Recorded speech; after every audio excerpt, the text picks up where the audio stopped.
उपमुख्यमंत्री एकनाथ शिंदे यांच्या संकल्पनेनुसार ठाणे महानगरपालिकेने 3 आणि 4 जून रोजी संपूर्ण घोडबंदर रस्त्यावर सर्वकष स्वच्छता मोहीम हाती घेतली आहे।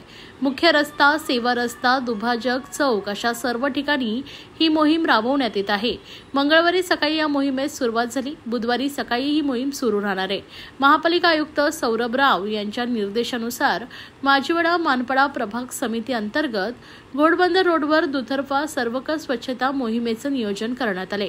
कापूरबावडी ते पातलीपाडा ते हायपर सिटी ते नागला बंदर ते गायमुख असे रस्त्यांचे 4 विभाग करण्यात आले असून त्या प्रत्येक विभागासाठी समन्वयक अधिकारी नियुक्त करण्यात आला आहे। प्रत्येक विभागासाठी समन्वयक अधिकाऱ्यासोबत सहाय्यक आयुक्त, आरोग्य अधिकारी, कार्यकारी अभियंता, उपअभियंता, उपमुख्य स्वच्छता निरीक्षक, कनिष्ठ अभियंता आणि स्वच्छता कर्मचारी यांची नियुक्ती करण्यात आली आहे।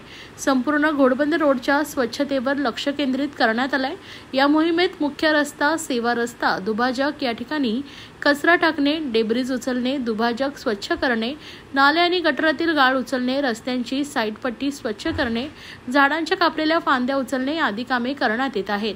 मोठ्या प्रमाणावर अधिकारी आणि कर्मचारी त्यात सहभागी झाले असल्याची माहिती अतिरिक्त आयुक्त प्रशांत रोडे यांनी दिली।